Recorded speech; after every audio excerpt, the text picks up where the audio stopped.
Hello everyone. Today I'm going to be revisiting Lindworm for some fantasy fun and games in Warcrow by Corvus Belli. Today I'm going to be checking out Beyond the Song of the Dormant. Okay then, so the Beyond the Song of the Dormant pack contains, as you can see, 6 figures, 3 for and 3 for the Feudom. So inside the box you get a little black tray, bag of cards. Now, 2 of these are Ziploc, 3 of these are Ziploc. Okay, so the Feudom are all vac sealed and are thermoplastic, so Seocast. Just open one of these. I'll not go through all of them individually, but you can see the components therein. If we take a little closer look, we can see that it's on sprues. There are sprue gates at the bottom of the cloak, at the bottom of this foot. Obviously you've got the sprue here for the sword, but you can see there's also venting marks either side on the quillions, of which there are 4.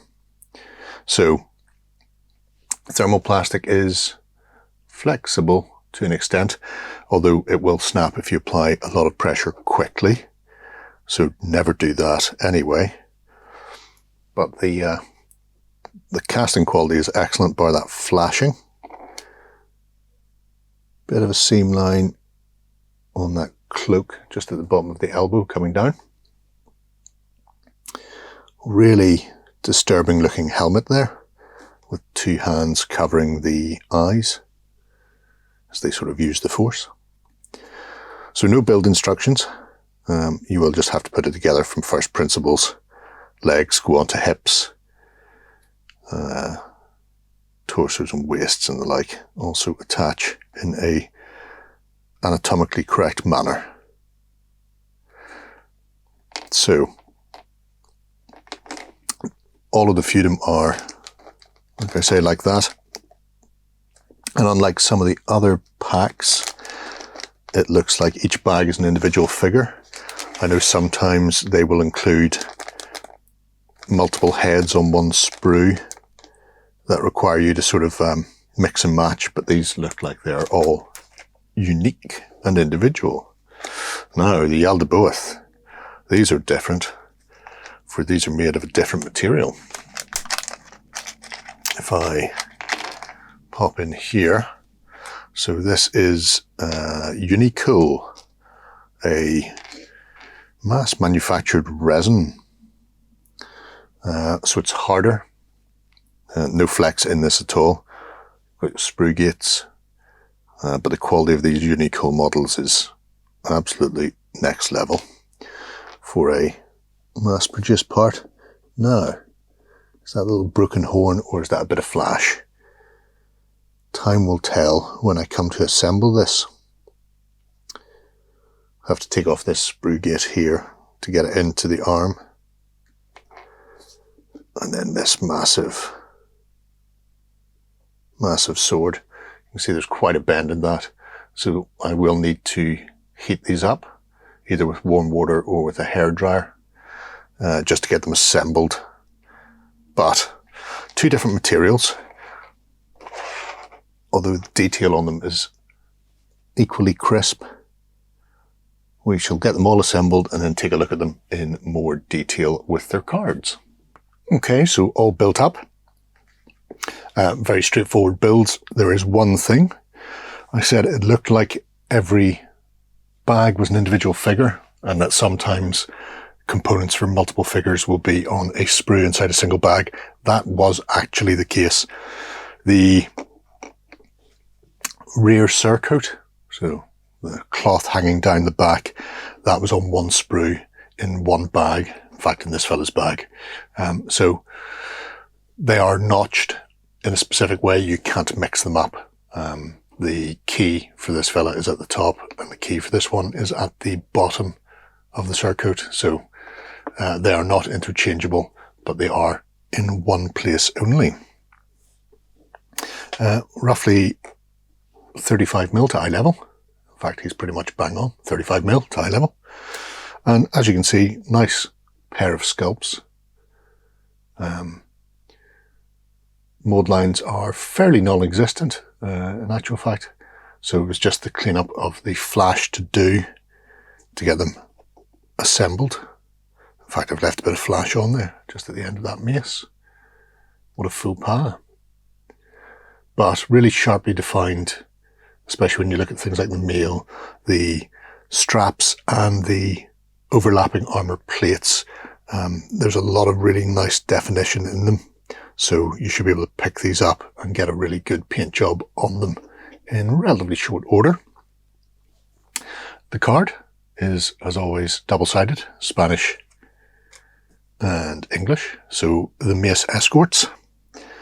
3-2 with a charge of 9, so relatively short movement as befits something that's fully armoured. 3 wounds, 2 orange dice for willpower, morale of 3, which is good. AVB for your army building of 1. When there are 2 in your unit, you can fight with a red, orange, yellow and 1 success. You get a trigger on both 2 and 1 exclamation marks, so disarmed, or if they're already disarmed, you can add an additional success to your roll. And they can stress out to get an extra blue dice in there as well. For defending, similarly, stress for the blue, but they come with a green, a black, and then, green, blue, black, and a successful shield as well. And again, they also have the triggers. The target is disarmed. So you can see the combos coming in here. If they receive a charge, they have the potential to disarm their opponent, and then their counter strikes in their own turn can be much more devastating. Don't really lose a huge amount if they go down to a single figure. In the grand scheme of things, they are relatively robust. And they have a couple of special abilities. So loyalty and sacrifice. Once per round at the end of the activation, if there's an enemy within 11 strides, you can charge against the enemy unit. It's not considered an activation and thus you won't suffer stress. So that's good. Also gives them a much larger range. But it will cost you command. And they also have escort. So target allied character within 5 strides. Targets may add shield to their defense rolls. If you suffer any amount of damage, you may suffer any amount of damage they are about to suffer. So they are the bodyguards, hence Mace Escort. And they are the bodyguards for this delightful fellow, Amaury Boissonade, the Penitent Mayor, or Major Penitentiary. Sorry. This is an exceptional sculpt. Things like the helm with the eyes covered by hands. Really nice level of detail. A little bit of cleanup still to do on things like the flash between the quillions and the hand, which would require a bit of a trim out with a sharp knife. Also the sprue gate on the blade here. I actually cut the sprue gate to about 2mm off and then carved in with a sharp knife so that I'm not left with any blemishes on that long blade part, because that would be a shame. But really, really pretty figure. And in game terms, we have a 3-3, willpower red, yellow, 3 wounds, morale of 2. So very similar to the Mace Escort in armor and morale values. However, we have a few other bits and pieces in here. It does have a ranged attack, 3 oranges and a yellow, and you can cancel 1 successful shield from your opponent or displace yourself. For melee, stress to get a shield, but they have a success, a red and an orange, a standard, and their defense is something similar. Stress for shield, blue, black, and shield success. And again, They have the trigger to cancel one success from their attacker.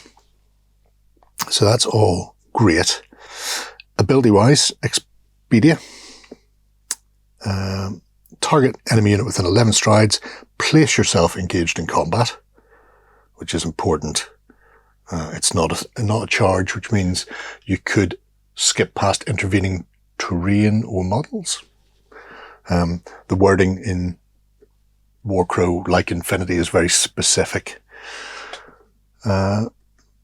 Attack using your red, orange attack roll. Your target needs 2 shields to cancel each of your successes. A black die. Add 1 success to your roll. So that's a fancy bit of spellcastery. The voice at the beginning of your activation.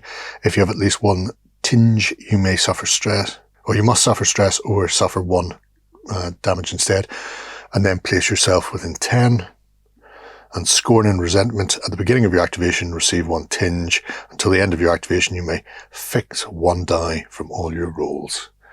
So very exacting, but we'll start to rack up the tinge, which is always a good thing for a spellcaster. It is a free buff, as I keep telling people. If we want to add him to a unit as an officer, he will bring 2 morale, additional success and shield on attack from stress or on a defense with stress. Adds an additional success in attack and additional trigger on defense, and has the ability Bastard. At the end of the round, during the no one is left behind step, your unit must make a willpower test. If it does not succeed, you must either abandon it immediately or make it suffer 1 stress. So he's good, but he's not everybody's cup of tea, which is fascinating. There's actually one other card for the Feudom in there, but it belongs to a character we're going to take a look at after this. So, pushing on to the Scions of Yaldaboath, we're going to start with the big character themselves. So here we have Irkalla the Maw, which explains this massive mouth in the middle of their torso. I have to say, as much as I like the detail that you get on the CO cast, these resins are just phenomenal. And I know they will cost more, but I would be prepared to pay that cost for these resins, for everything. 40 mil to eye level. This huge toothed mace, I suppose, because they're all blunt on the outside, all the spikes are on the inside, but it does mean you could always put it around somebody's head and give them a tug towards you, impaling them that way. Terrific, terrific model. Very imposing. Tactical foot on rock as well, baked in. So that's all good. As far as their card goes, 2-3 with an 8 stride charge, so a bit shorter. 3 wounds, 2 orange for willpower, 3 for morale, 1 for AVB, and then very much a beater in combat. 2 red, a yellow, a blue, and a successful shield. And they can stress to get a trigger and a success as well. On a hollow success, you can cancel 1 shield from your target, and on 2 exclamation marks, you can switch to suffer 1 stress and inflict a bleed on your target. In defense, green, 2 blues and an orange, and again, double exclamation mark to trigger a cancel of a success. And then ability-wise, Roar Irkalla. Target within 10 strides, place your target engaged in combat with you, and then attack. We consider you charged. So that's interesting. You don't move. You move your target. Your target receives the frightened state if it already has it, and immediately suffers 1 stress. So that's interesting for repositioning. The Maw of Uruk Irkalla gains properties according to the suffered accumulated damage. So with 1 damage, add 1 to your attack and defense rolls, a single yellow die. And on 2, you can repeat up to 2 die from your attack and defense rolls. So when they start to lay damage into them, they actually become more effective. A certain berserker flurry before the end. They are an officer, can upgrade a unit, at which point they'll get a few standard +1 buffs, add 1 success and a trigger to bleed your opponent, and they still have the trigger to cancel success. However, they also have Hand of the Sculptor. When your unit receives damage, you may suffer X stress to ignore X amount of that bleedy damage. So, a robust character. And then we have our Anointed. So, again, beautiful resin models. I've straightened out that sword. Likewise, I also had to straighten out that punch dagger because it was almost S-bend and curved and twisted. Just hit them with a hairdryer and they naturally formed back to the position they should have been in to begin with. They are both advancing and leaning over, so they are a little bit shorter than Irkalla, but at 35mm to eye level, still as tall as a human, even when advancing. Lots of really lovely detail on these, from the exposed flesh to the regular sort of armor plates on their legs and thighs, to these absolutely beautiful but disturbing shields with that unique design to them. So yes, cracking figures. A couple of cards with. So there is the Anointed,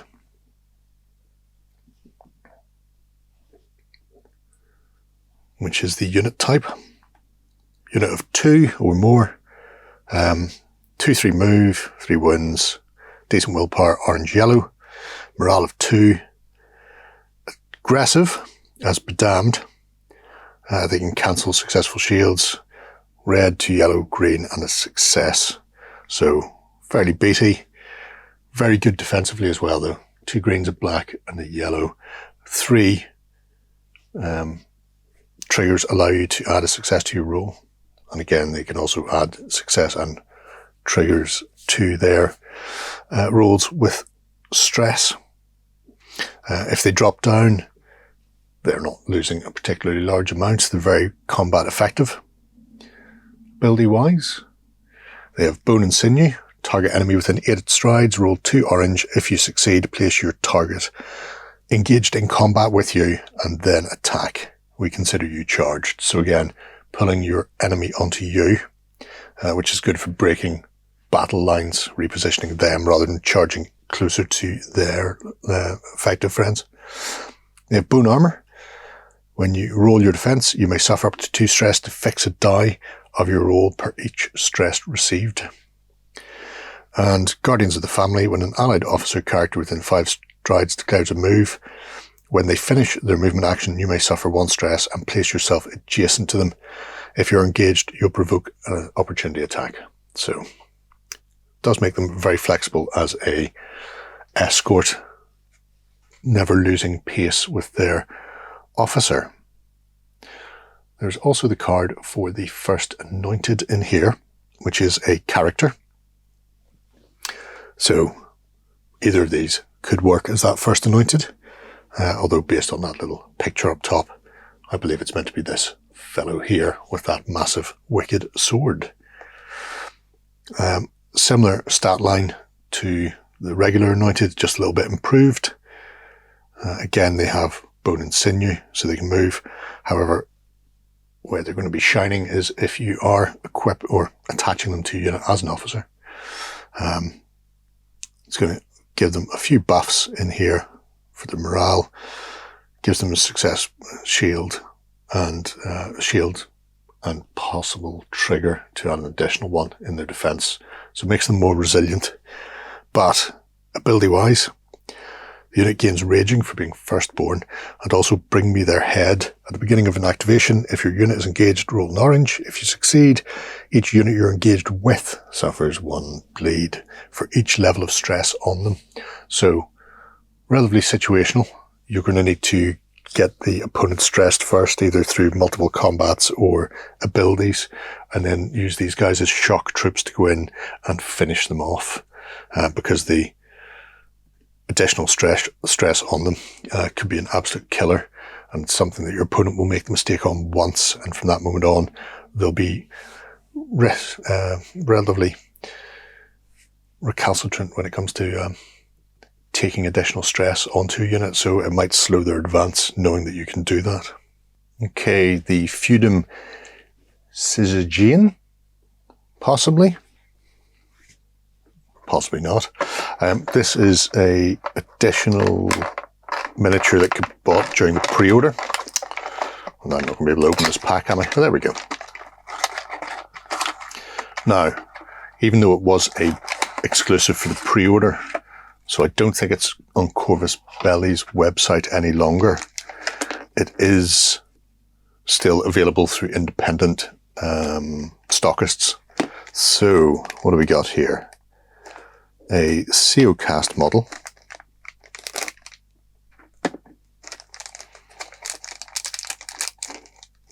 Pop out all of the parts. So we're looking at 5-piece. Bit of cleanup to do regarding sprue gates, but the overall quality of the casting is excellent. See if I can spot any mold lines that may need cleaned. There's a big one there, but that is masked by the back of that tabard. I like it when mold lines and seam lines are hidden by the build. So we have one main hand dagger, and then we have a dagger about to be thrown, I think, in the offhand. Some really good detailing on the armour, especially on the mail itself. Here we have some more daggers. A couple of sprue gates to remove, but they're from the top of the scabbard, so again that should be relatively easy. And this will go on the back in some fashion. See a little mortise and tenon. Let's get this built up and we'll see what it looks like when it's assembled. Okay then, so the Syzygian, the exclusive version anyway. I imagine another version will be coming down the line. Build was very, very simple. Needed a bit of a clean up around the back of the legs to get that cloak to sit down. And sits around, well, we'll say about 32 mil to eye level, is crouched and throwing some blades. Now, his card actually comes with the Beyond the Song of the Dormant box, even though this is a pre-order extra, so it's possible to pick up that box without him. But at least you get the card, and presumably there will be another version of him down the line anyway. He has a 3/3 move, 2 wins, a red-yellow willpower, morale of 2, and he's an infantry knight. 8 stride range with those daggers, with a lot of dice, so red and 3 yellows, and has the ability to displace himself, so hit and move is the order of the day. In melee, only a red and yellow, because he's only got little stabby daggers. Good level of defense though, because he is a knight in full armor. And again, has the displacement trigger in there as well. Throwing knives, when an enemy unit engages with you, they receive the disarmed state. And you may hold and shoot even if you have activated this round. So anybody coming in is going to get a few daggers in the face before they manage to make contact. Vow of Silence. When you're about to disengage from combat, roll orange. If you obtain a success, you do not create an opportunity attack. So that's good. You can get away fairly often unscathed. If you're Sizijin, I'm sure that's short, or not short, I'm sure that's from something, I'm just not getting it. I thought it was Stygian the first time I seen it, but it's not. Anyway, if you want to use them as an officer, it adds the displacement trigger to the unit, which is good, especially depending on the unit he goes in with. It makes them very maneuverable and able to direct themselves towards areas of the battlefield the opponent may not want, either away from an attack or towards an opponent that they may want to block or engage with. Again, still has throwing knives, and also has Before Thy Crimson Gaze. So at the end of the round, if your unit passes a willpower test, it reduces its stress for each success obtained. And that is fantastic, especially when you look at some of the abilities the Scions of Yaldaboath have in the Song of the Dormant box. So there we have it. He's a lovely character with his throwing daggers ready to leash out like a medieval John Wick coming at you. So there we go. The Feudom and the Scions of Yaldaboath both getting a new character and 2 elite fighters to go with. Really nice sculpts. I really wish everything was Unicool. I'm just like that. I think they would be absolutely superb if they were all Unicool. But even the thermoplastic Feudom figures, they've got really nice detail on them. And in game terms, I mean, across the board, they're all double hard. So it'll be interesting to see how they change up play. Obviously, adding them to the Songs of the Dormant is key.